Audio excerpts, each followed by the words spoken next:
السلام عليكم ورحمة الله وبركاته. بسم الله الرحمن الرحيم. الحمد لله رب العالمين والعاقبة للمتقين والصلاة والسلام على أشرف الأنبياء والمرسلين نبينا محمد وعلى آله وأصحابه ومن تبعهم بإحسان إلى يوم الدين. اللهم صل على محمد وعلى آل محمد كما صليت على إبراهيم وعلى آل إبراهيم إنك حميد مجيد. اللهم بارك على محمد وعلى آل محمد كما باركت على إبراهيم وعلى آل إبراهيم إنك حميد مجيد. கண்ணியத்துக்குரிய அல்லாஹ்வின் அடியார்களே, அல்லாஹ் ரப்புல் ஆலமீன் அவனுடைய நாட்டத்தால் அவனுடைய அருளால் பல ஆண்டுகளுக்கு பிறகு இந்த ஊரிலே அல்லாஹுடைய இல்லத்திலே அல்லாஹ் ரப்புல் ஆலமீன் எப்படி என்னையும் உங்களையும் ஒன்று சேர்த்தானோ அதுபோன்று அல்லாஹ் ரப்புல் ஆலமீன் எம்மை ஜன்னத்துல் ஃபிர்தௌஸில் ஒன்று சேர்ப்பானாக. அதிலும் குறிப்பாக அல்லாஹுடைய தூதர் முஹம்மது ரசூலுல்லாஹ் ஸல்லல்லாஹு அலைஹி வஸல்லம் அவர்களோடும் அவர்களுடைய தோழர்களோடும் அல்லாஹ் என்னையும் உங்களையும் உலக முஸ்லிம்களையும் ஒன்று சேர்ப்பானாக. அல்லாஹ்வின் உதவியாளர்களாக மாறுங்கள். கண்ணியத்துக்குரியவர்களே, இந்த தலைப்பை பொறுத்தவரை, இந்த தலைப்பின் கருத்துக்களை பொறுத்தவரை ஏதோ ஒரு புரட்சியை ஏற்படுத்தக்கூடிய தலைப்பல்ல. ஒரு புரட்சியை ஏற்படுத்தக்கூடிய ஒரு விஷயத்தையோ ஒரு மாற்றத்தையோ இந்த தலைப்பின் மூலமாக நாம் பார்க்க போவதல்ல. இஸ்லாமிய மார்க்கத்தில் பலர் புரிந்த பலர் புரியாத ஒரு சாதாரண ஒரு அடிப்படை விஷயத்தை தான் இந்த முழு உரையும் உங்களுக்கு எடுத்துச் சொல்லும். இன்ஷா அல்லாஹ் அல்லாஹ் ரப்புல் ஆலமீன் இதன் மூலமாக பலன் பெறக்கூடிய மக்களாக அல்லாஹ் எம்மை ஆக்கட்டும். நம்முடைய சமூகம் எந்த பாதையில் பயணித்துக் கொண்டிருக்கிறது? நம்ம சமூகத்துடைய மக்களின் நோக்கமாக எது மாறிக்கொண்டிருக்கிறது? ஒவ்வொரு சமூகமும் நம்மை சார்ந்த சமூகமாக இருக்கலாம், நம்மை சாராத பல சமூகங்களாக இருக்கலாம். அந்த சமூகங்களுடைய பாதையும் அவர்கள் அதற்காக செய்யக்கூடிய பயணமும் என்ன? ஒவ்வொருவருக்கு ஒவ்வொரு இலக்கின் மீது மகிழ்ச்சி இருக்கிறது. ஒருவருக்கு அவருடைய படிப்பை பூர்த்தி செய்வதில் மகிழ்ச்சி இருக்கிறது. ஒருவருக்கு படித்து முடித்து வேலை செய்தால் அதுதான் அவருடைய இலக்கு. அந்த வேலை கிடைத்து விட்டால் அவருக்கு மகிழ்ச்சி.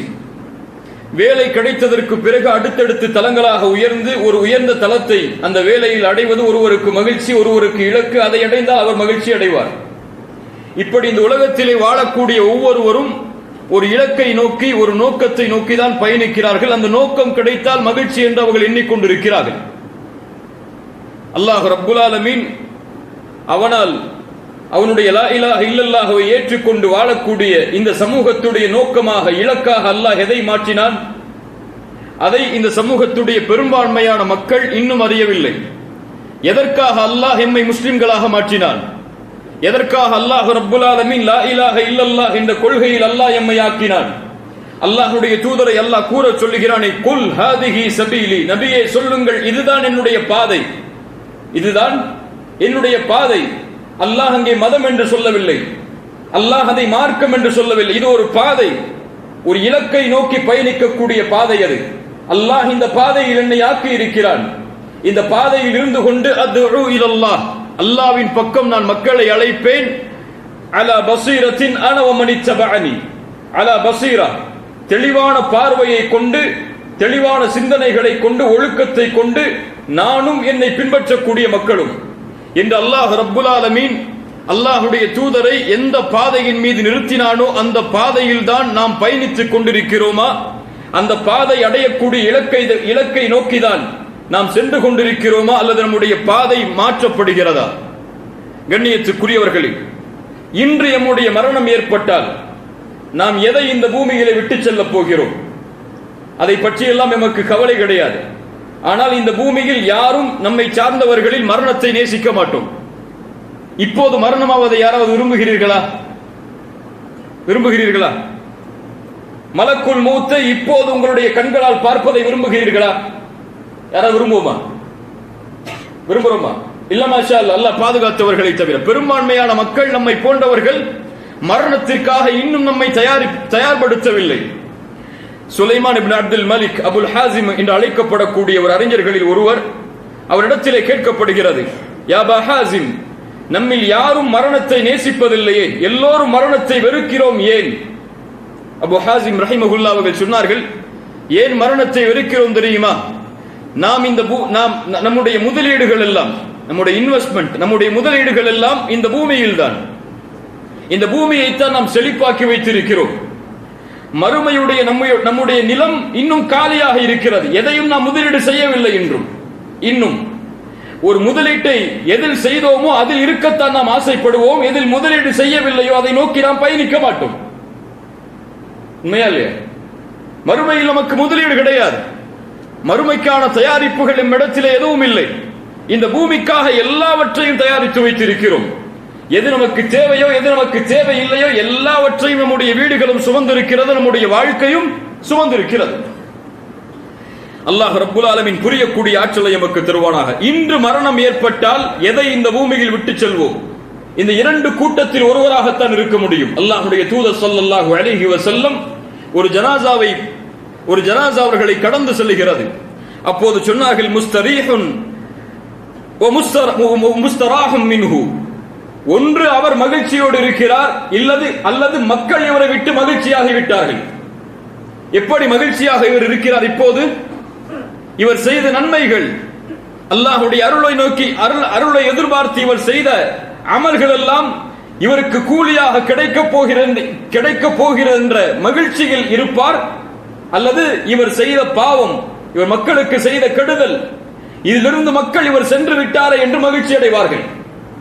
இப்படித்தான் இந்த இரண்டு கூட்டத்தில் ஒருவராகத்தான் நாம் இருக்க முடியும்.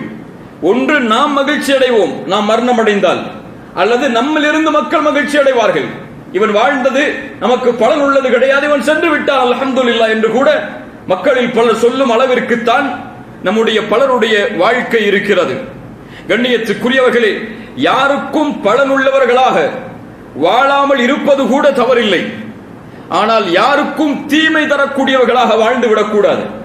அதைத்தான் இந்த மார்க்கம் பல முறைகளில் நமக்கு எச்சரிக்கை செய்கிறது. நீ தொழலாம், நீ நோன்பு வைக்கலாம், நீ ஹஜ் செய்யலாம், நீ தஅவா செய்யலாம், எதை வேண்டுமானாலும் அல்லாஹ்வுடைய தீனுக்காக அர்ப்பணிக்கலாம்.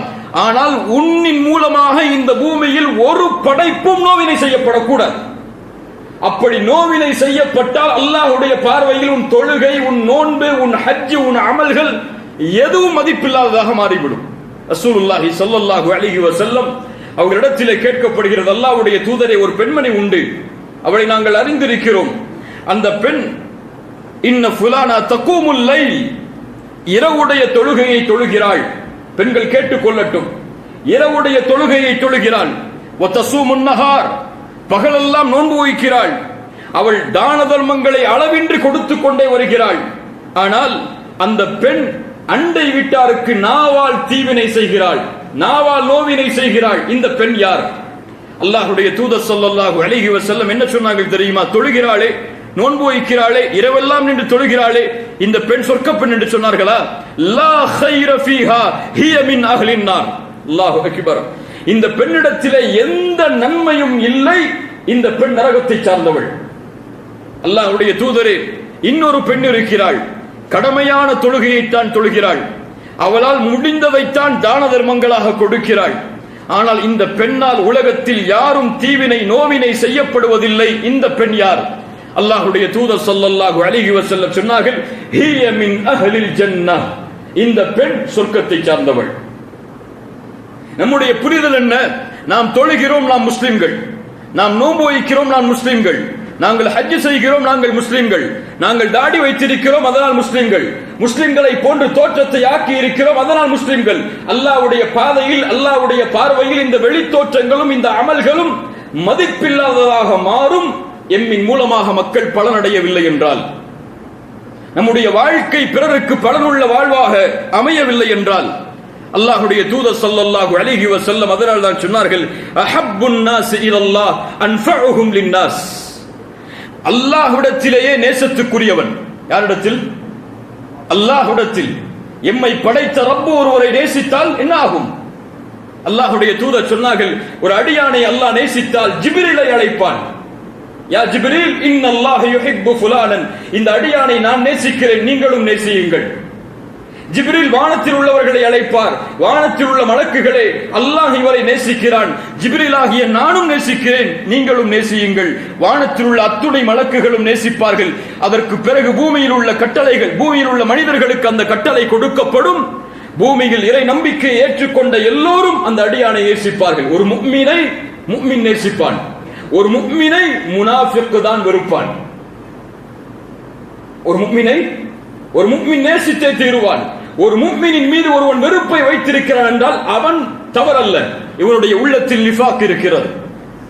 கண்ணியத்துக்குரியவர்களே, அல்லாஹ்வுடைய தூதர் சொன்னார்கள், இப்படி அல்லாஹ்வுடைய நேசத்திற்கு உரித்தானவன் இந்த மனித படைப்பில் யார் தெரியுமா? மனிதர்களுக்கு பலனுள்ளவனாக வாழக்கூடியவன்.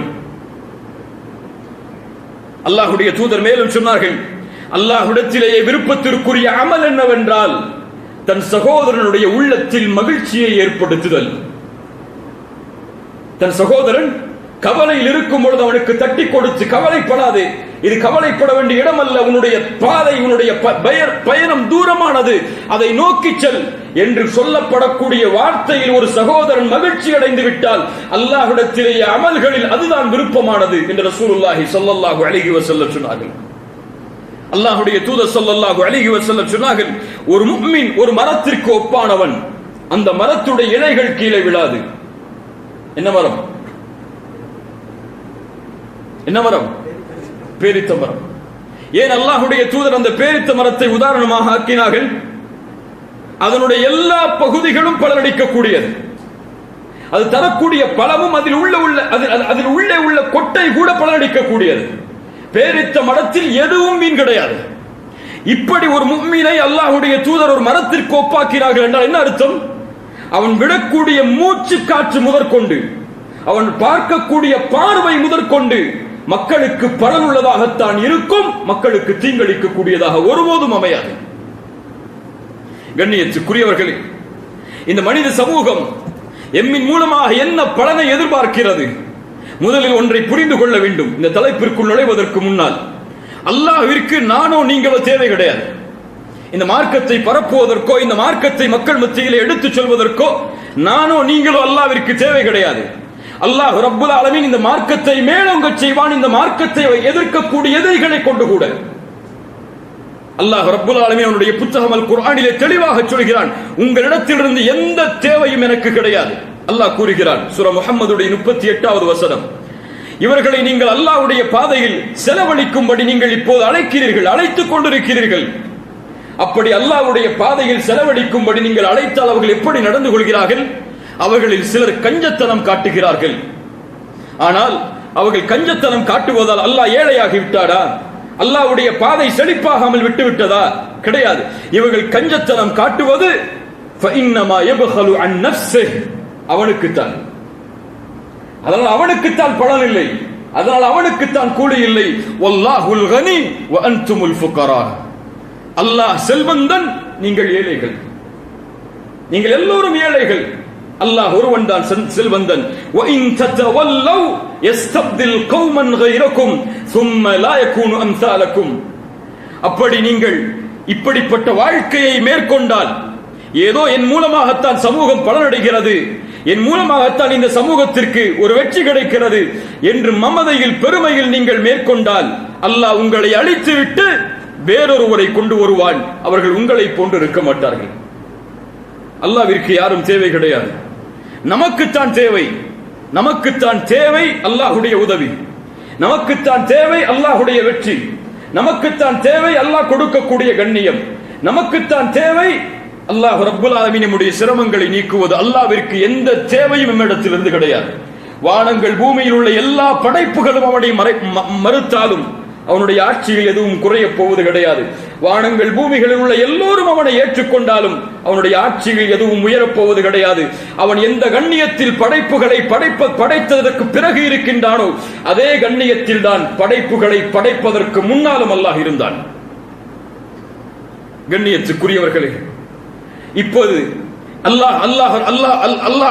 அல்லாஹ்விடத்திலிருந்து தேவையற்றவன், நான் தான் அல்லாஹ்விடத்தில் தேவையுடையவர்கள் என்றால் அந்த அல்லாஹ்வின் உதவியாளர்களாக, அந்த அல்லாஹ்வின் வெற்றிக்குரியவர்களாக நாம் எப்படி மாறுவது? அல்லாஹ் ஒரு நியதியை வைத்திருக்கிறார். அல்லாஹ் ஒரு நியதியை வைத்திருக்கிறார்.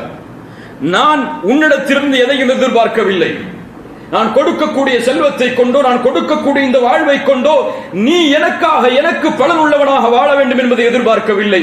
நான் உன்னிடத்திலிருந்து எதிர்பார்ப்பதெல்லாம் உன் வாழ்க்கையை மற்றவர்களுக்கு பலனுள்ளதாக மாற்று.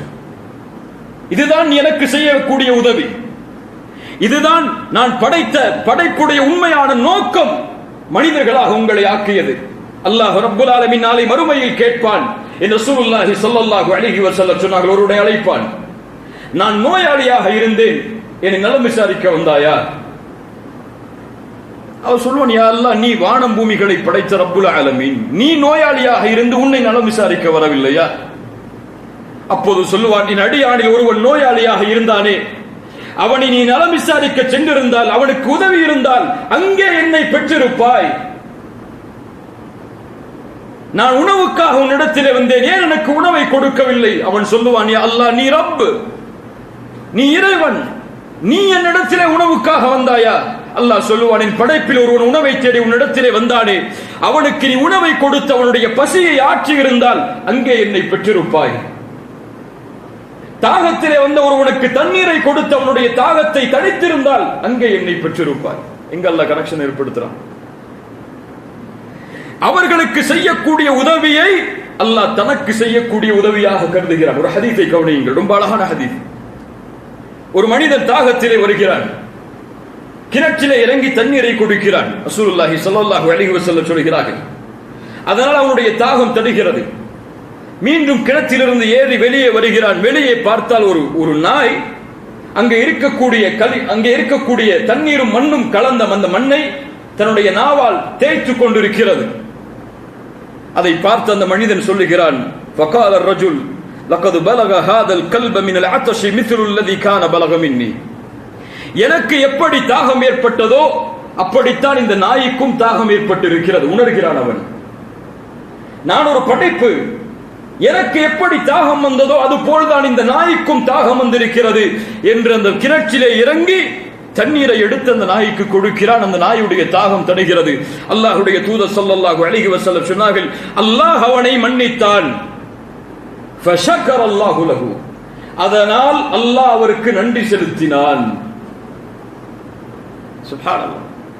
ஒரு நாயின் தாகத்தை தணித்ததற்கு ஏன் அல்லாஹ் நன்றி செலுத்த வேண்டும்?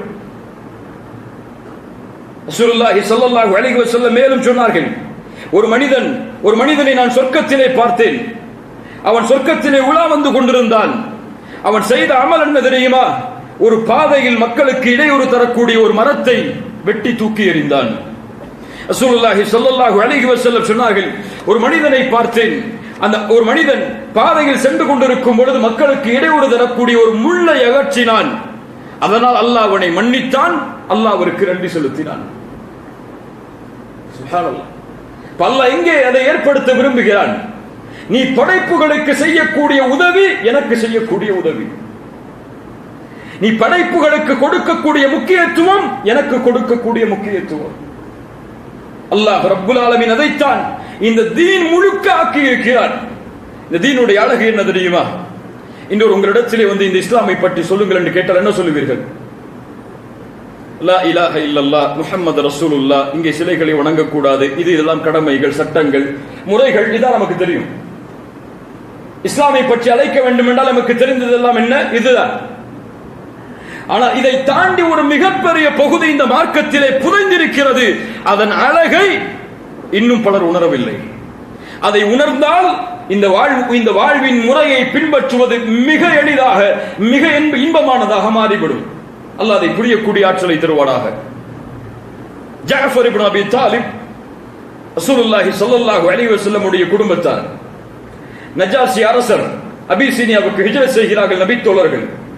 நஜாசி அரசரை சந்திக்கிறார். பெரும் நபித்தோழர்கள் எல்லாம் அங்கே ஒன்று கூடி இருக்கிறார்கள். நஜாசி அரசர் இஸ்லாமை பற்றி கேட்கிறார், நீங்கள் யார்? அவரிடத்தில் இஸ்லாமை பற்றி சொல்லுவதற்கு பெரும் நபித்தோழர்கள் இருந்தாலும் அந்த நபித்தோழர்கள் தேர்ந்தெடுத்தது 22 வயது வாலிபரான ஜஅஃபர் இப்னு அபி தாலிப். ஜஅஃபரை அனுப்புகிறார்கள், யா ஜஅஃபர், நீ முன்னால் செல், இஸ்லாமை பற்றி நஜாசி மன்னருக்கு கூறு. அவர் அந்த பேசிய அந்த உரை ஒரு 30 செகண்ட்ல அதை அடக்கிடலாம், அவ்வளவுதான். 30 செகண்ட்ல அதை சொல்லி முடிச்சிடலாம். ஆனா ஒட்டுமொத்த இஸ்லாமின் அழகையும் அந்த ஒரு உரையில் சுருக்கிறார். என்ன உரை தெரியுமா? ஜஅஃபர் இப்னு அபி தாலிப் பேசுகிறார் நஜாசி அரசரிடத்தில், ஐயுகல் மலிக் குன்னா கௌமன் அஹ்ல ஜாஹிலிய்யா. நாங்கள் அறியாமை கால சமூகத்தில் இருந்தோம், சிலைகளை வணங்கினோம், இறந்தவைகளை சாப்பிட்டோம், மானக்கேடானவற்றை நெருங்கினோம், உறவுகளை துண்டித்து வாழ்ந்தோம், அண்டை விட்டாருக்கு நோவினை செய்தோம், எங்களில் பலமுள்ளவர் பலகீனமானவரிடமிருந்து எடுத்து சாப்பிட்டார். இப்படித்தான் ஒரு ரசூல் அனுப்பப்படும் வரை நாங்கள் வாழ்ந்தோம். அந்த ரசூலுடைய நசபை நாங்கள் அறிந்திருந்தோம், குடும்பத்தை அறிந்திருந்தோம், அவருடைய உண்மையை அறிந்திருந்தோம், அவருடைய அமானிதத்தை அறிந்திருந்தோம், அவரின் இரக்க குணத்தை அறிந்திருந்தோம். அவர் யார் என்று எங்களுக்கு தெரியும். அவர் இஸ்லாமை அழைப்பதற்கு முன்னால் அந்த சமூகம் எப்படிப்பட்ட சமூகம் என்று எங்களுக்கு தெரியும். அவர் இஸ்லாமை அழைப்பதற்கு முன்னால், இஸ்லாமை ஏற்றதற்கு பிறகு கிடையாது. ஆனால் இப்படி நாங்கள் வாழ்ந்தோம் ஐயாமுல் ஜாஹிலியா என்ற காலத்தில் சொன்னார்களே, அதை இன்று இஸ்லாமை ஏற்றதற்கு பிறகு ஒரு சமூகம் வாழ்ந்து கொண்டிருக்கிறது. அல்லாஹ் புரிந்து கொள்ளக்கூடிய பாக்கியத்தை தருவானாக. ஒரு ரசூல் அனுப்பப்படும் வரை நாங்கள் அப்படித்தான் இருந்தோம். அவர் யார் என்பதை அறிந்திருந்தோம். அவர் தௌஹீதின் பக்கம் எங்களை அழைத்தார். நாங்கள் வணங்கக்கூடிய இந்த தெய்வங்களை புறக்கணிக்கும்படியும் இவற்றையெல்லாம் படைத்தவன் அல்லாஹ் என்று எங்களுக்கு எடுத்துச் சொன்னார். உண்மையை பேசும்படி கூறினார், அமானிதங்களை நிறைவேற்றும்படி கூறினார், உறவுகளை சேர்த்து வாழும்படி கூறினார், அண்டை வீட்டாரிடத்திலே நல்ல முறையில் நடந்து கொள்ள வேண்டும் என்று சொன்னார். இறைவன் தடுத்த இரத்தங்களை ஓட்டக்கூடிய காரியங்களை விட்டு விலக வேண்டும் என்று எங்களுக்கு கூறினார்.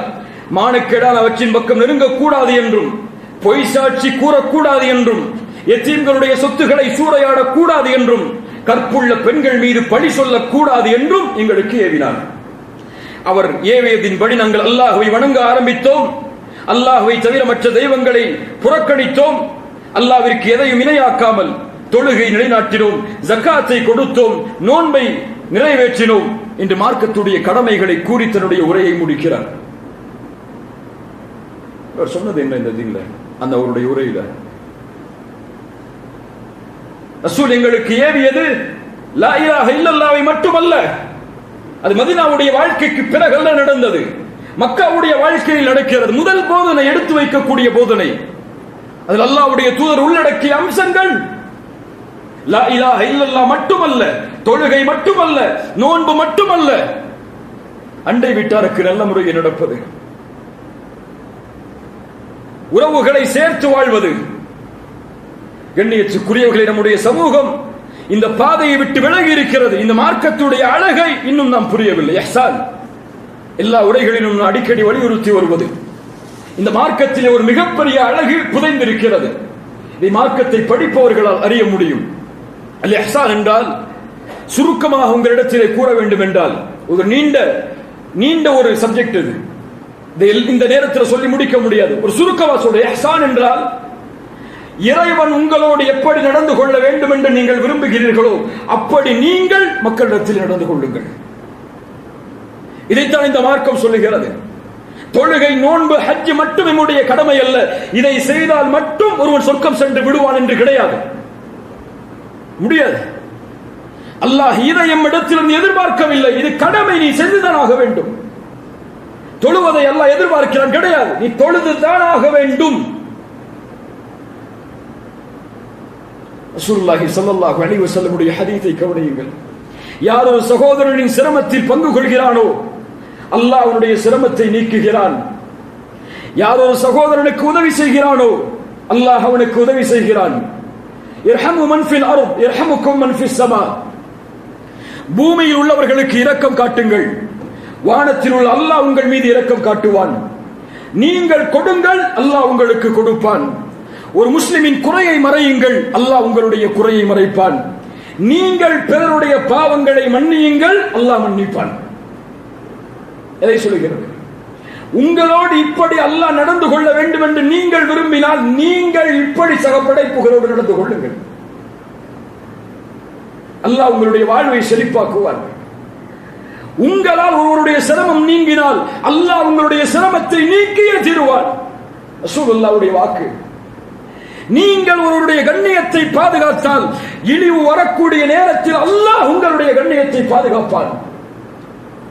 நீங்கள் ஒருவருடைய குறையை மறைத்தால் அல்லாஹ் உங்களுடைய குறையை மறைப்பான்.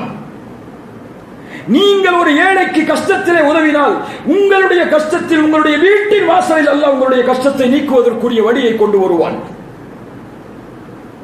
எதுவுமே செய்யல, அல்லாஹ் எனக்கு செய்யணும்னா முடியாது. எதுவுமே நடக்கல, எனக்கு மட்டும் ஏன் பாதிப்பு வருதுன்னா முடியல, உன் மேல தவறு இருக்கு. அல்லாஹ் ரப்புல் ஆலமீன் இந்த இஹ்சானை, இந்த மார்க்கம் முழுவதும் அல்லாஹ் ஆக்கி இருக்கிறார். ரசூலுல்லாஹ் சொன்னார்கள், இன்னல்லாஹ கதபல் இஹ்சான அலா குல்லி ஷை. இஹ்சானை அல்லாஹ் எல்லா இடத்திலும் ஆக்கி இருக்கிறார்.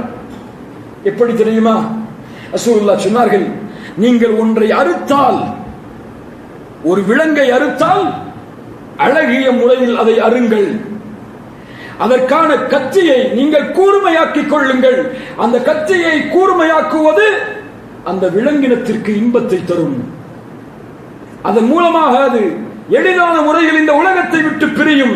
உங்களுடைய கத்தியின் கூர்மை இல்லாதது ஒரு விலங்கினத்தை நோவினை செய்வதை கூட அல்லாஹ்வுடைய மார்க்கம் அனுமதிக்கவில்லை. அல்லாஹ்வுடைய மார்க்கம் ஒரு விலங்கினத்தை அறுக்கும் பொழுது கூட அதற்கு துன்பம் தரக்கூடாது என்று சொன்னால், நீங்கள் சக படைப்புகளுக்கு துன்பம் கொடுப்பீர்களா உங்களுடைய மார்க்கத்தை ஏற்றுக்கொள்ளாததால்? அவர்களை நீங்கள் இந்த பூமியை விட்டு அகற்றுவதற்கு வழிகளை ஏற்படுத்துவீர்களா? முடியாது. அப்படி பார்க்க முடியாது. அல்லாஹ்வுடைய ரசூல் ஸல்லல்லாஹு அலைஹி வஸல்லம் இஹ்சானை பல இடங்களில் சொன்னார்கள். இந்த மார்க்கத்தில் ஒரு அழகு இருக்கிறது, இது ஒரு வித்தியாசமானது. ரசூலுல்லாஹ் இடத்தில் ஒரு மனிதர் வந்து கேட்டார், அல்லாஹ்வுடைய தூதரே, என் தாய் தந்தை மரணமானதற்கு பிறகு அவர்களுக்கு செய்யக்கூடிய நன்மை என்று ஏதாவது இருக்கிறதா? பலருக்கு பலனுள்ளதாக இருக்கும் இந்த செய்தி. அவர்கள் உயிரோடு இல்லை, அவர்களுக்கு ஏதாவது நன்மை செய்ய முடியுமா? ரசூலுல்லாஹி ஸல்லல்லாஹு அலைஹி வஸல்லம் சொன்னார்கள், அவர்களுக்காக துஆ செய்யுங்கள், அவர்களுக்காக மன்னிப்பை தேடுங்கள், அவர்கள் ஏதாவது வாக்குறுதி கொடுத்திருந்தால் அதை நிறைவேற்றுங்கள், அவர்கள் சேர்த்து வாழ்ந்த உறவுகளை சேர்த்து வாழுங்கள், மேலும் இக்ராமு சதீகிஹிமா, அவர்களுடைய நண்பர்களுக்கு கண்ணியத்தை கொடுங்கள். சுப்ஹானல்லாஹ். யாருடைய நண்பர்களுக்கு? உங்களுடைய பெற்றோர்களின் நண்பர்களுக்கு கண்ணியத்தை கொடுங்கள். இப்படி போதனையில் வளர்க்கப்பட்ட சமூகம் இன்று தன்னுடைய சொந்த தாய் தந்தைக்கு கண்ணியம் கொடுப்பதில்லை.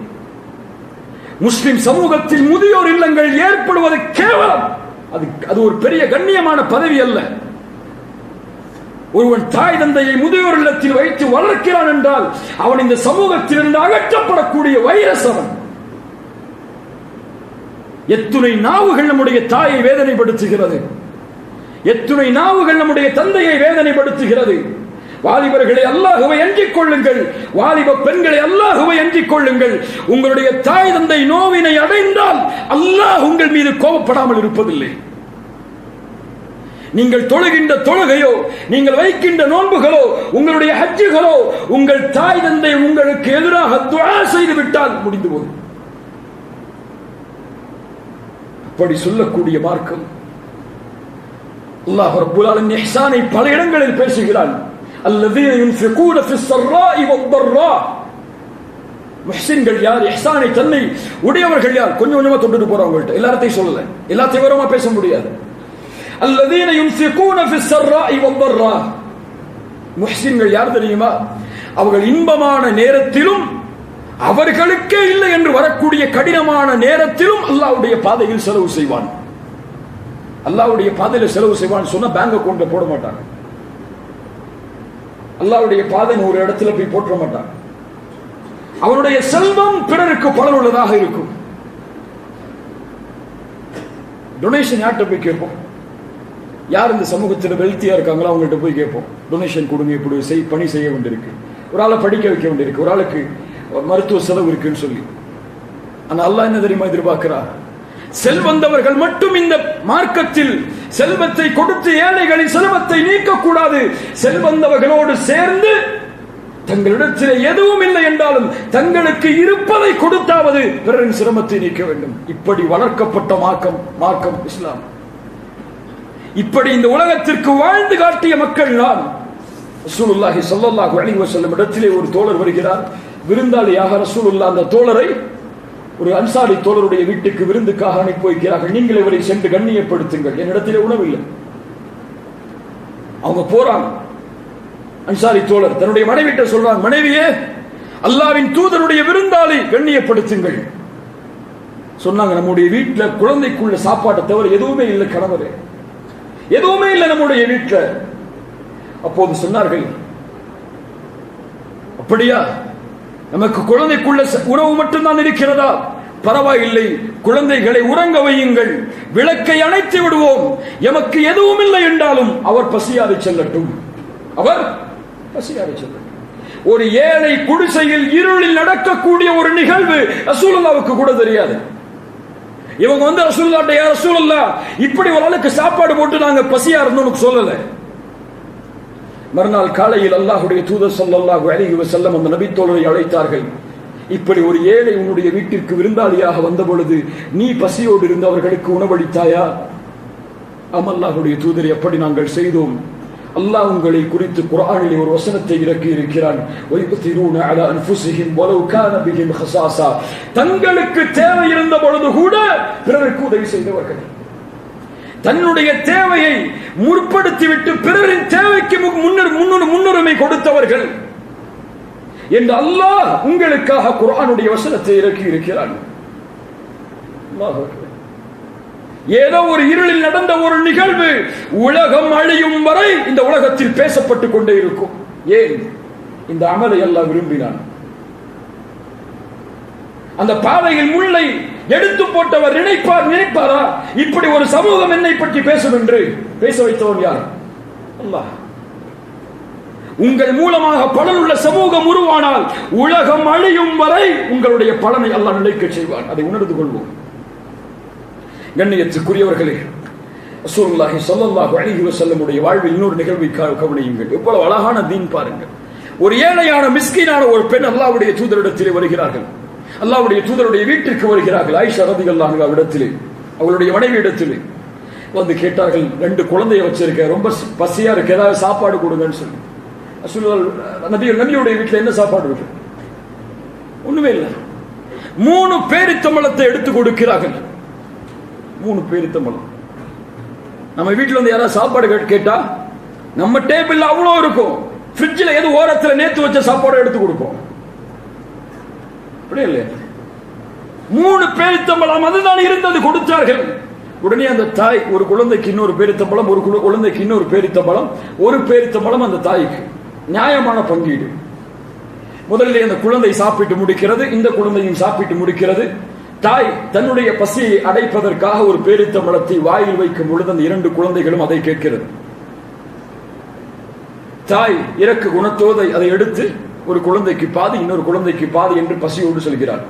ரசூலுல்லாஹி ஸல்லல்லாஹு அலைஹி வஸல்லம் வந்தவுடன் ஆயிஷா ரலியல்லாஹு அன்ஹா நடந்த நிகழ்வை எடுத்து சொல்கிறார்கள். அல்லாஹ்வுடைய தூதர் ஸல்லல்லாஹு அலைஹி வஸல்லம் சொன்னார்கள், ஆயிஷா, இந்த செயல் உன்னை ஆச்சரியப்படுத்துகிறதா? இந்த செயலை அந்த பெண் செய்ததற்காக இன்னல்லாஹ கத் அவுஜப லஹா பில் ஜன்னah, சொர்க்கத்தை கொண்டு அல்லாஹ் அவருக்கு, அந்த பெண்ணுக்கு வாக்களிக்கிறான். அல்லாஹ் அக்பர். சொர்க்கம் என்பது தொழுகையில் மட்டுமல்ல, சொர்க்கம் என்பது உங்கள் முகத்தில் இருக்கும் தாடியில் மட்டுமல்ல, சொர்க்கம் என்பது உங்களுடைய ஆடையில் மட்டுமல்ல, நீங்கள் நடக்கக்கூடிய ஒவ்வொரு முறையும் உங்களுடைய சொர்க்கத்தின் பாதை. நீங்கள் அதற்கு மாற்றமாக நடக்கக்கூடிய ஒவ்வொரு செயலும் நரகத்தின் பாதை. அதை உணர்ந்து கொள்ள வேண்டும்.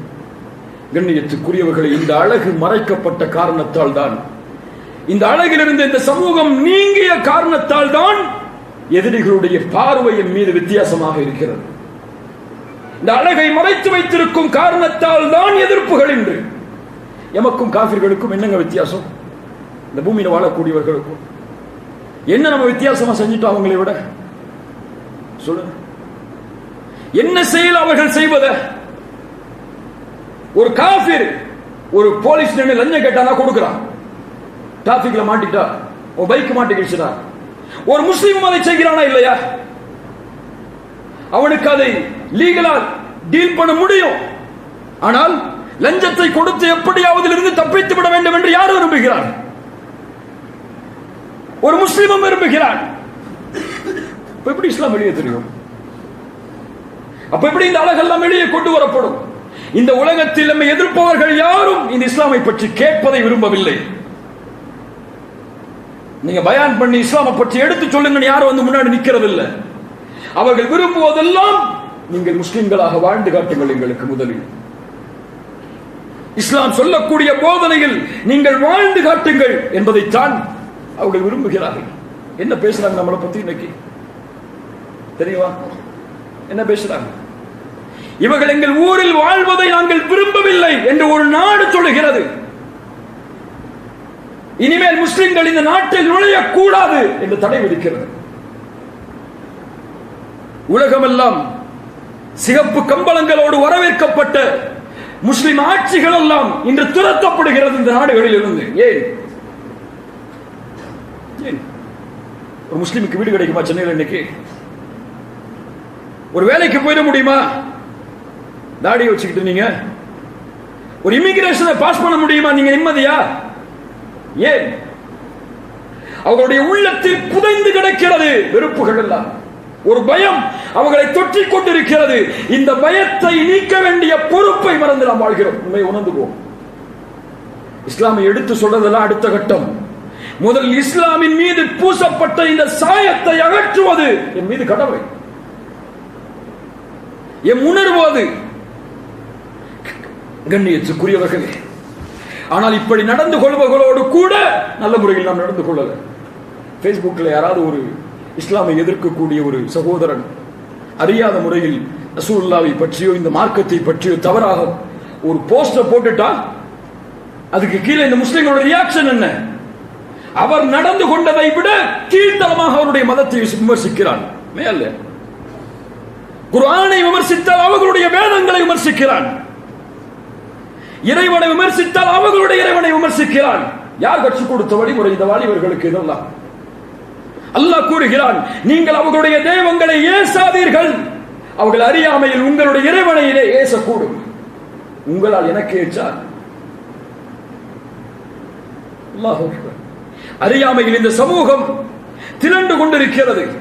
அநீதி செய்யக்கூடியவன் செய்தால் அந்த அநீதியை நிறுத்த வேண்டுமே தவிர அவனை ஏற்றிவிடக் கூடாது, அவனை உயர்த்திவிடக் கூடாது. ரசூலுல்லாஹி ஸல்லல்லாஹு அலைஹி வஸல்லம் சொன்னார்கள், அநீதி இழைப்பவனுக்கும் அநீதி இழைக்கப்பட்டவனுக்கும் உதவி செய். மார்க்கத்தை பாருங்க. யா ரசூலுல்லாஹ், அநீதி இழைக்கப்பட்டவனுக்கு உதவி செய்யலாம், அநீதி செய்பவனுக்கு எப்படி உதவி செய்வது? அவனை அநீதி செய்ய விடாமல் அவனுடைய கரத்தை பற்றி பிடி. அதுதான் அவனுக்கு செய்யக்கூடிய உதவி, அது யாராக இருந்தாலும். அல்லாஹ் அக்பர். கண்ணியத்துக்குரியவர்களே, இந்த மார்க்கம் வெளியே தெரிய வேண்டும். இந்த மார்க்கத்தின் அழகு வெளியே காட்டப்பட வேண்டும். அது உங்களுடைய வார்த்தைகளால் அமைவதை விட மேன்மையானது உங்களுடைய வாழ்வாள். ஒருவர் இஸ்லாமின் பக்கம் அழைப்பதற்கு முன்னால் ஒரு இஸ்லாமை வாழ்ந்து காட்ட வேண்டும். அதைத்தான் விரும்புகிறோம். ரசூலுல்லாஹ்வுடைய வாழ்க்கையை எடுத்து போ உதாரணமா. இஸ்லாம் இல்ல, நம்முடைய பேச்சிலையும் நம்முடைய சொல்லையும் நம்முடைய புத்தகத்திலையும் நம்முடைய உரைகளில் மட்டும்தான் இஸ்லாமை பார்க்க முடிகிறது. நீதி எதில் இருந்தால் என்ன, அதற்காக உதவி செய்யக்கூடியவனாக முஸ்லிம் இல்லை. தனக்குள் ஒரு வட்டத்தை போட்டு வாழ்ந்துட்டு இருக்கோம். உணரணும். நமக்கும் பிற மதத்தார்களுக்கும் இடையே ஒரு பெரிய கேப் உருவாக்கி வச்சிருக்கோம். இன்னைக்கு கூட பல முஸ்லிம்கள் பிற மதத்தார்களுக்கு உதவி செய்யறது தப்புன்னு நினைக்கிறாங்க. பிற மத சகோதரர்களுக்கு, ஏழைகளுக்கு உதவி செய்வது இது நமக்கெல்லாம் தேவையில்லாது. நம்ம சமூகத்துடைய ஏழைகளை மட்டும் பார்ப்போங்கிறாங்க. இல்ல மாஷா அல்லாஹ், பெரும்பான்மை அல்ல. இப்படி ஒரு பார்வை நமக்கு இருக்கிறது. உணரணும். அல்லாஹ் ரப்பல் ஆலமீன் நம்மை சீர்படுத்துவானாக. ரசூலுல்லாஹ்வுடைய வாழ்க்கையில் நடந்த ஒரு நிகழ்வை சொல்கிறேன். ரசூலுல்லாஹ்வுக்கு 22 வயது. 22 வயது. ஒரு யமனில் இருந்து ஒரு வியாபாரி வருகிறார் ஹஜ்ஜுடைய நேரத்தில் காபாவிற்கு. வந்த வியாபாரி ஒரு குறைஷி தலைவரிடத்தில் வியாபாரம் செய்கிறார். ஆனால் அந்த குறைஷி தலைவர் அவரை ஏமாற்றி விடுகிறார். இந்த யமனில் இருந்து வந்த வியாபாரி நீதி கேட்டு எல்லா குறைஷி தலைவர்களிடத்திலும் ஓடுகிறார். அபூ சுஃபியானை சந்திக்கிறார், அபூ ஹக்கமை சந்திக்கிறார், பின்னால் அபூ ஜஹல். இப்படி எல்லா தலைவர்களையும் சந்திக்கிறார். எல்லோரும் சொல்ல முடியாது, அவன் போய் வாங்கிக்க, உனக்கெல்லாம் நீதியை பெற்றுத்தர முடியாது, உன்னை நாங்கள் ஏற்றுக்கொள்ளவே மாட்டோம். குறைஷிகளின் பெருமை வெளிப்பட்டது. வலி இல்லாமல் காபாவில் முன்னால் வந்து ஒரு கவிதையை எழுதி அதை காபாவில் தொங்க விட்டு விடுகிறார். குறைஷிகளுக்கு எதிராக ஹஜ்ஜுக்கு வந்திருக்கக்கூடிய எல்லா மக்களும் அதை பார்க்க வேண்டிய சூழ்நிலை வருகிறது. அதனால் குறைஷிகளை பற்றிய தவறான எண்ணம் மக்கா முழுவதும் பரவுகிறது. என்ன கவிதை தெரியுமா?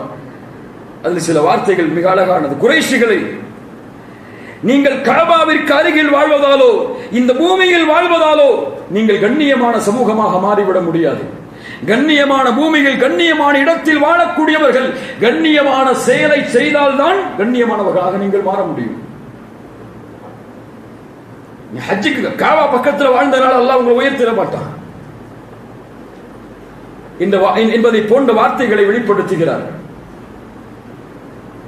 உடனே குறைஷிகள் எல்லாம் இழிவடைந்து அப்துல்லா இப்னு ஜுத்ஆன் என்ற ஒரு மனிதருடைய வீட்டில் ஒன்று சேர்கிறார்கள். ஆயிஷா ரலியல்லாஹுடைய தாத்தா ஒன்று சேர்றாங்க. எல்லா குறைஷி தலைவர்களும் குறைஷிகளுக்கு ஏற்பட்ட இந்த இழுக்கை நீக்க வேண்டும், எல்லோரும் சேர்ந்து ஒரு உடன்படிக்கையை நாம் செய்து கொள்வோம். எல்லா பெரும் தலைவர்களும் இருக்கிறாங்க. அதில் 22 வயது ஒரே ஒரு வாலிபர் மட்டும் அழைக்கப்படுகிறார். முஹம்மது ரசூலுல்லாஹ் ஸல்லல்லாஹு அலைஹி வஸல்லம் அழைக்கப்படுகிறார் உடன்படிக்கைக்கு. என்ன உடன்படிக்கை தெரியுமா? முடிவெடுக்கப்படுகிறது, இனிமேல் குறைஷிகள் யாருக்கும் அநீதம் செய்யக்கூடாது. வேறொரு சமூகம் அநீதம் இழைத்தால், அநீதம் இழைக்கப்பட்டால், அநீதி இழைக்கப்பட்ட சமூகத்திற்கு ஒன்றாக நாம் குரல் கொடுக்க வேண்டும். யாரா இருந்தாலும், குறைஷிகளா இருந்தாலும் சரி, குறைஷிகள் இல்லாமல் இருந்தாலும் சரி, எல்லாம் அந்த உடன்படிக்கை எடுத்து சிவத்தில் தங்களுடைய அத்தரை வச்சு பூசிக்கொள்றாங்க. அதான் உடன்படிக்கை நடக்கக்கூடிய முறை. ஹெல்ஃபுல் ஃபுதூல் அல்லது ஹெல்ஃபுல் முத்தய்யிபின் என்று அழைக்கப்படும் இந்த உடன்படிக்கை சீராவில். ரசூலுல்லாஹி ஸல்லல்லாஹு அலைஹி வஸல்லம் மக்காவுடைய நபித்துவத்திற்கு பிறகு சில ஆண்டுகள், கிட்டத்தட்ட 30 ஆண்டுகளுக்கு பிறகு அல்லாஹ்வுடைய தூதர் ஒரு நிகழ்வு நடக்கும் பொழுது இதை நினைவுபடுத்துகிறார்கள் நபி தோழர்களுக்கு. இப்படி ஒரு நிகழ்வு மக்காவில் நடந்தது, அநீதிக்காக குறைஷிகள் குரல் கொடுப்போம் என்ற உடன்படிக்கையை அப்துல்லா இப்னு ஜுத்ஆனுடைய வீட்டில் நாங்கள் செய்தோம். அந்த உடன்படிக்கை எனக்கு சிகப்பு ஒட்டகங்கள் கிடைப்பதை விட மேலானது. கோடிகளை கொடுத்தால் எனக்கு அது மேலானது இல்லை. இந்த உடன்படிக்கை எனக்கு ரொம்ப விருப்பமானது. ரசூலுல்லாஹி ஸல்லல்லாஹு அலைஹி வஸல்லம் அதை சொல்லிவிட்டு சொன்னார்கள், இப்போது அந்த குறைஷிகள் என்ன இந்த உடன்படி முஸ்லிம்கள் வாழ்ந்து அதில் அநீதம் இருந்தால் இந்த பூமி இயங்கும், காஃபிர்கள் வாழ்ந்து அதில் நீதம் இருந்தாலும் கூட. அல்லாஹ் அக்பர். இப்படிப்பட்ட மார்க்கம் பாருங்கள், இப்படிப்பட்ட வளர்ப்பில் வாழ்கிறோம் பாருங்கள். அபூபக்கர் சித்திக் ரலியல்லாஹு அன்ஹு அவர்களுடைய முன்னாள் வாழ்க்கை, ஈமானை ஏற்றுக்கொள்வதற்கு முன்னால் அபூபக்கரை அவர்கள் புரிந்த முறை இன்னைக்கு நம்ம யாருடைய மக்களுக்கு தெரியாது. வெறும் பெயர் தான் இவர் முஸ்லிம் என்று தெரியும். எந்த செயலும் நம்மை அலங்கரிக்கவில்லை, நம்முடைய அழகை வெளிப்படுத்துவதில்லை, நம்முடைய எந்த பேச்சும் செயல்பாடுகளும் இந்த உலக மக்களுக்கு இன்னும் தெரியவில்லை நாம் முஸ்லிம்கள் என்பதற்கு. அபூபக்கர் ரலியல்லாஹு அன்ஹு மக்காவிலிருந்து கிளம்பி அபிசீனியாவுடைய ஹிஜ்ரத்திற்காக தயாராகி செல்கிறார்கள். அபிசீனியாவை சென்றடையவில்லை. செல்லக்கூடிய வழியில் இப்னு துகுனா என்ற ஒரு காஃபிர், யார் மக்காவில் இருந்து அவர்கள் வெளியேறுவதற்கு காரணமோ அதில் உள்ளவர், அபூபக்கரை சந்திக்கிறார். செல்லக்கூடிய வழியில், யா அபூபக்கர், யா அபூபக்கர், எங்கே செல்கிறாய்? அவர் சொன்னார்கள், அபூபக்கர் ரலியல்லாஹு அன்ஹு, எங்கே செல்கிறேன் தெரியுமா? இந்த ஊர் மக்கள் அல்லாஹ்வை வணங்க விடாமல் என்னை தடுக்கிறார்கள், என்னுடைய மதத்தை இவர்கள் பின்பற்றுவதற்கு தடை விதிக்கிறார்கள். இனிமேல் இந்த பூமியில் நான் வாழ மாட்டேன். நான் கிளம்பி ஹபஷாவை நோக்கி செல்கிறேன், அபிசீனியாவை நோக்கி செல்கிறேன். அப்போது இந்த மனிதர் என்ன சொன்னார் தெரியுமா? யா அபூபக்கர், அபூபக்கர், உம்மை போன்றவர்கள் இந்த நாடுகளில் இருந்து வெளியேறலாமா? நீங்கள் யார்? உறவுகளை சேர்த்து வாழக்கூடியவர்கள், அண்டை வீட்டாருக்கு உதவி செய்யக்கூடியவர்கள், நீதிக்காக குரல் கொடுக்கக்கூடியவர்கள். நீங்கள் எங்களோடு தான் வாழ வேண்டும், எங்களை விட்டு சொல்லக்கூடாது. இப்படி ஒரு பிரச்சனை நமக்கு வந்தால் நம்மை சுற்றி வாழக்கூடிய சமூகங்கள் நமக்காக குரல் கொடுக்குமா? குரல் கொடுப்பதற்காக என்ன செய்தோம்? நம்மின் மூலமாக, இந்த சமூகத்தின் மூலமாக நாமே இன்னும் பலம் பெறவில்லை. எப்படி பிற சமூகத்திற்கு பலனை கொடுப்பது? ரசூலுல்லாஹ்வுடைய ஒட்டுமொத்த வாழ்க்கையும் இருந்தது. இன்னைக்கு அல்லாஹ் ரப்பல் ஆலமீன் நம்மை சீர்படுத்துவானாக. மக்காவில் இருந்து மதீனாவிற்கு அகதிகளாக, எதுவும் இல்லாமல் குடும்பத்தை இழந்து செல்வத்தை இழந்து மதீனாவிற்கு வந்து தங்களை நாடி உதவி தேடி வந்தார்கள் என்ற ஒரே காரணத்திற்காக அன்சாரிகள் என்ன செய்தார்கள்? சொத்தில் பாதியை கொடுத்தார்கள். எனக்கு 2 மனைவி இருந்தால் அந்த 2 மனைவியில் உன்னை எந்த பெண் ஆச்சரியப்படுத்துகிறாளோ சொல் சகோதரா, தலாக் விடுகிறேன், இத்தாவுடைய காலத்தை முடித்ததற்கு பிறகு திருமணம் செய்து கொள். இந்த வார்த்தைகளை கற்பனையில் கூட நம்ம நினைக்க முடியாது. எங்க செய்யறது? இப்படி யாரும் தெரியாத ஒரு சகோதரன் தன்னிடத்திலே வந்த பொழுது கூட தன்னுடைய சொத்தில் ஒரு பகுதியை கொடுக்க முடிந்த சமூகம் இன்னைக்கு அண்ணன் தம்பிக்குள்ள சொத்து தகராறுக்காக கோர்ட்ல போய் நிக்குது. எதை குறிக்கோளை கொண்டு வாழ்ந்துட்டு இருக்கோம்? எதிலிருந்து நாம் வேறுபடுகிறோம்? எந்த நன்மையை செய்தோம்? இந்த மார்க்கத்தை எடுத்து வைப்பதற்கு இந்த மார்க்கத்தின் செயல்பாடுகள் தவறு சொல்லல. எடுத்து வைக்கிறதோ தஅவா செய்யறதோ அழைப்புதல் செய்யறதோ தவறு இல்லை. அதற்கு முன்னால் நீங்கள் யார், இந்த சமூகம் யார் என்பதை அடையாளப்படுத்தினால்தான் இந்த சமூகத்துடைய சொல் அவர்களுடைய உள்ளத்தில் கொண்டு போய் சேர்க்கப்படும். அல்லது ஏதோ எமோஷன் அவர்களுடைய உள்ளத்தில் போகலாம், சொல்லக்கூடிய உணர்ச்சி வார்த்தைகள் சொல்லலாம். அமலில் நாம் அதை செய்யாத வரை அதற்கு ஒரு மதிப்பு இருக்காது. நம்ம எப்படி இஸ்லாமை ஏற்றுக்கொண்டோம்? முன்னோர்கள் எப்படி இஸ்லாமை ஏற்றுக்கொண்டாங்க? இங்க வந்து பயான் செஞ்சாங்களா? அந்த நாடுகள்ல என்ன செஞ்சாங்க? அவர்களிடத்தில் இருந்த நேர்மையை பார்த்தார்கள், அவர்களிடத்தில் இருந்த ஒற்றுமையை பார்த்தார்கள். கருத்து வேறுபாடுகள் இல்லை அவங்களுக்குள்ள. அந்த நபித்தோழர்கள் வந்தார்களே, அவர்களை பின்தொடர்ந்தவர்கள் வந்தார்களே, அவர்களிடத்திலே கருத்து வேறுபாடு இல்லையா? கருத்து வேறுபாடு இருந்தது. கருத்து வேறுபாட்டின் மேலேயும் அவர்களுக்கு இருந்த ஒற்றுமை, ஜாதி இனங்களை மறந்து ஒரே அணியில் அவர்கள் ஏழை பணக்கார் என்ற வித்தியாசம் இல்லாமல் பார்க்கக்கூடிய பார்வை அவர்களுக்கு பிடித்தது. இன்னைக்கு முஸ்லிமா இருந்து கூட நம்ம ஜாதி பார்த்துட்டு இருக்கோம், நமக்குள்ள இல்ல. பிற நம்மை சார்ந்து வாழக்கூடிய பல மதங்களில் இருக்கக்கூடிய ஜாதி வேறுபாட்டை இன்று முஸ்லிமும் அதே பார்வையில் பார்க்கிறான். அவர் அந்த ஜாதி, இவர் இந்த ஜாதி, இவர் இந்த ஜாதி போன, இவர் இந்த ஜாதி. நம்ம சகோதரர் ஒரு பெண்ணை கூட்டிட்டு போயிட்டார், நம்ம பேசுறோம்.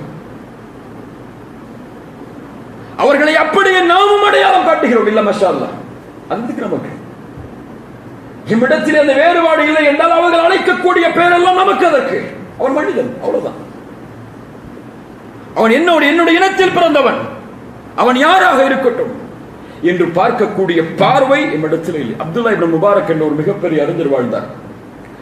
மிகப்பெரிய அறிஞர். ஒரு பாவத்தின் செயலில் இருந்து தௌபா செய்து மீண்டு இஸ்லாமிய அறிஞர்களுடைய உலகத்தில் மிகப்பெரிய அறிஞர்களாக வெற்றி அடைந்தவர் அப்துல்லா இப்னு முபாரக் ரஹிமஹுல்லா. அவர் வீட்டுக்கு பக்கத்தில் ஒரு யூதர் தங்கி இருந்தார். வீட்டுக்கு பக்கத்தில் யூதர் தங்கி இருந்தார். அந்த மாணவர்கள், அவரிடத்திலே பாடம் படிக்கக்கூடிய மாணவர்கள், இவருக்கு அருகில் இருந்தால் நமக்கு ரொம்ப உதவியா இருக்கும் சொல்லி பக்கத்து வீட்டில் யூதர்கிட்ட போய் கேட்கிறாங்க, இந்த வீட்டை விலை கொடுத்துருங்க, இந்த வீட்டை விலை கொடுத்துருங்க, நாங்க தங்கிக்கிறோம் இங்க. அவங்க சொல்றாங்க, அப்துல்லா இப்னு முபாரக் யார் தெரியுமா? அவர் எதை தன்னுடைய வீட்டிற்கு வாங்கி வந்தாலும் எங்களுக்கு கொடுக்காம வீட்டுக்கு கொடுக்க மாட்டார். இப்படிப்பட்ட நல்லவருக்கு அருகில் நாங்கள் வாழ்வதை பெருமிதமாக கருதுகிறோம். அப்படி என்றால் இந்த வீட்டுக்கு 1 லட்சம் கொடுத்துருங்க, $1,00,000 அந்த காலத்துல.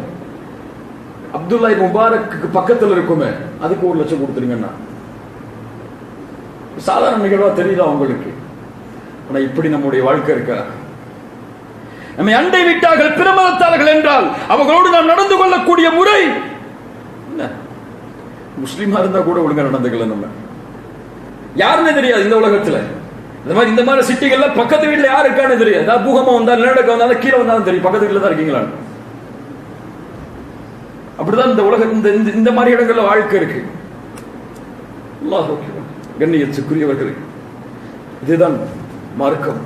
இதை பின்பற்றக்கூடிய மனிதர்களாக நாம் வாழ்ந்தால் அல்லாஹ் ரப்புல் ஆலமீன் நம்மை மிகப்பெரிய கண்ணியத்தில் இந்த பூமியில் வாழ வைப்பான். இதுதான் கண்ணியத்தின் பாதை, இதுதான் அழைப்பு பணியின் பாதை. இந்த உலகத்தில் இஸ்லாமின் அழைப்பிற்கு எல்லா வாசல்களும் அடைக்கப்பட்டாலும் ஒரு முஸ்லிமின் வாசலை அடைக்கவே முடியாது. அவனுடைய வாழ்வாள் மார்க்கத்தின் பக்கம் அழைப்பது, அது எல்லாவற்றை விட மேலானது, எல்லாவற்றை விட மேலானது. அந்த அழைப்பை யாரும் தடுத்து நிறுத்த முடியாது. என்னுடைய உயிர் இந்த பூமியில் இருக்கும் வரை மேலே கண்ணியத்தோடு நடந்து கொள்ளுங்கள். பிற மதத்தார்களோடு அவர்களுடைய உணர்வுகளுக்கு மதிப்பளியுங்கள். உங்கள் மீது வீசப்படும் பழிச்சொல்லை கண்ணியமான முறையில் கையாளுங்கள். அவர்கள் பழிச்சொல் வீசுகிறார்கள் என்பதற்காக நீங்களும் அதை எதிர்த்து வீசாதீர்கள். மதிப்போடும் கண்ணியத்தோடும் பார்க்கப்பட வேண்டிய சமூகம் மற்றவர்களை போன்று பார்க்கப்படக்கூடாது. அதை இந்த மார்க்கத்திற்கு நாம் வாங்கி தரும் இழுக்கு என்பதை உள்ளத்திலே வாலிபர்களை உணர்ந்து கொள்ளுங்கள். இந்த தீன் கண்ணியம், இந்த தீன் அல்லாத எதில் ஒருவன் கண்ணியத்தை தேடினாலும் இழுவைத்தான் அடைவான். உமர் இப்னு கத்தாப் ரலியல்லாஹு அன்ஹு அவர்களுடைய வார்த்தை.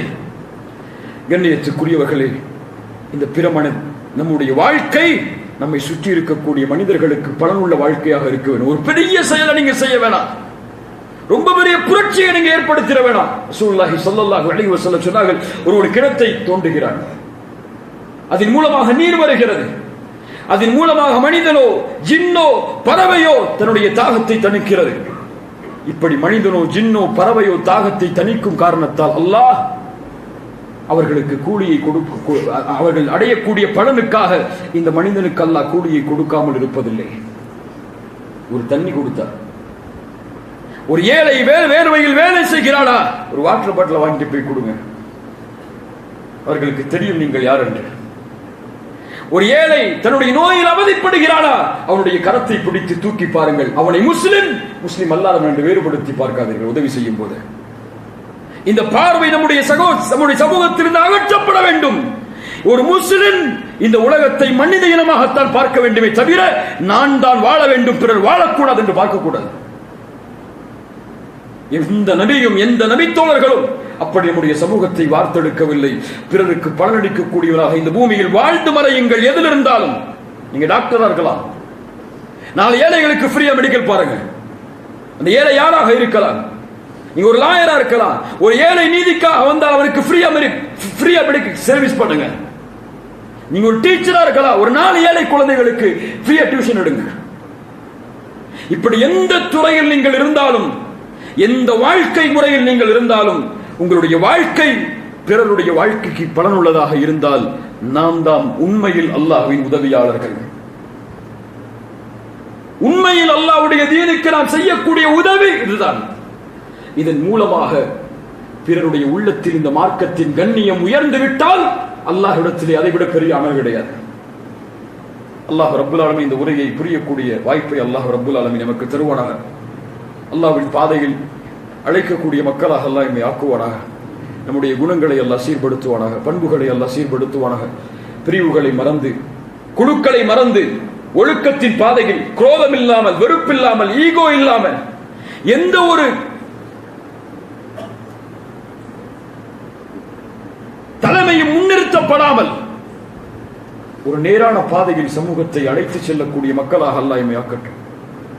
கண்ணியத்துக்குரியவர்களே, யார் சத்தியத்தை எடுத்துச் சொல்கிறார்கள் என்பது முக்கியம் அல்ல, சத்தியம் உயர்த்தப்பட வேண்டும் என்பதுதான் முக்கியம். யார் கொடியை பிடிக்கிறார்கள் என்பது முக்கியம் அல்ல, அந்த கொடி உயர்த்தப்பட வேண்டும் என்பதுதான் முக்கியம். அதற்காக இந்த மார்க்கத்திற்காக யார் உங்களிடத்திலே வந்தாலும் அவருக்கு ஆதரவு அளிங்க. சமூகம் ஒரு விஷயத்தை மறந்துட்டோம், மிக முக்கியமான விஷயம். ஒரு ஆள் ஒரு விஷயத்தை செய்யறாரா, அவருக்கு உங்களால சப்போர்ட் பண்ண முடியலன்னா அவருக்கு என்கரேஜ் பண்ணுங்க.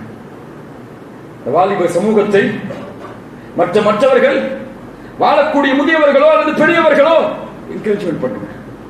சின்ன சின்ன விஷயத்துக்காக வரக்கூடிய மக்கள் அல்லது சின்ன சின்ன சிந்தனைகளோடு வரக்கூடிய மக்கள் யாராக இருந்தாலும் அவர்களுக்கு கரம் கொடுத்து அவர்களை உயர்த்த வேண்டிய கடமை நமக்கு இருக்கிறது. அல்லாஹ் ரப்புல் ஆலமீன் சமூகத்தை பலனுள்ள சமூகமாக நமக்கும் பிற சமூகத்திற்கும் அல்லாஹ் ரப்புல் ஆலமீன் ஆக்கி தருவானாக.